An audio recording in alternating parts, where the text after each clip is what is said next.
You feel as good here today as you did in the tests 2 weeks ago? I mean, honestly, I feel better, but we're at a position now to where you're just flat. So, Penske has so much raw speed in these cars, and they're so good here that, it was going to be tough to beat Joseph, and Scott, I think, is going to be even better. But to be right with Joseph, I feel like that's not a bad thing.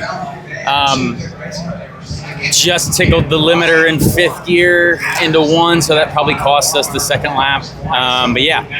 Just you're flat, so you're trying to trim, and now it's down to like body fit and transmission, and now you're talking Indy stuff like trimming, so it's kind of cool.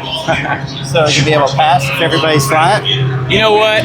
You're definitely not flat like race trim, I don't think. The Indy Lights race was good. The Indy NXT race was good. Miles Rowe made the top lane work.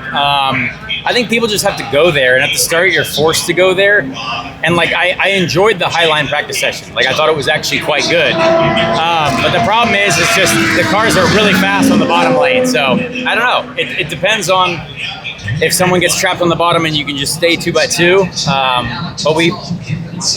I'm not willing to say it's all bad yet. How does your race car feel? What was practice like for you? You continue to feel confident? We did a pretty long stint. It was interrupted by a couple of yellows, and we just kept trying to run, and we did the most laps in the practice session, so we definitely tried to get a feel for it. There's a bit of a vibration in the front tires for sure when it gets late in tires, so maybe that'll be something that separates other cars and people struggling a little bit more than others. It is just going to be bravery. The sad part is you could be brave, and if you go up there, you ruin your whole day by just catching the marbles the way they are. So you just got to be smart and hope that, if we do get a yellow for some reason, that there's a nice track sweeping, and then we go from there. Does fuel mileage play into this at all? I think so, but I don't know how much you're going to be able to get out of the tire when it comes to wear. I do believe the tire, you might be tire limited, which is good, but I don't think it'll be as fuel savvy as last year. I don't think so. Yeah. How much of the track get rubbered up by the Indy next race? Do you think it got rubbered up enough? Oh, I doubt it, honestly. It was fine for qualifying, but we don't really know. We don't really know yet.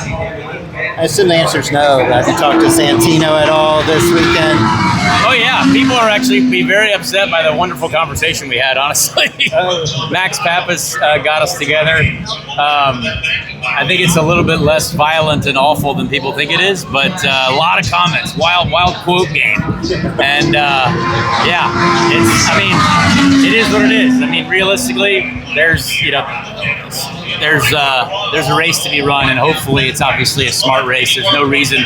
Like I told Santino to his face, I was like, dude, you're in a great position. You have a great spot all year long. There's no reason to do something that would kind of take us both out of a spot to have a good day. So, and we shook hands and all. So was that yesterday? Yeah, yesterday. So what left you feeling like that was a productive, pleasant conversation that was maybe different than what we might have expected? It was fine. I actually think Santino plays up the quotes really well for the internet. I think he's very good at that. And obviously I never lie about what I want to say.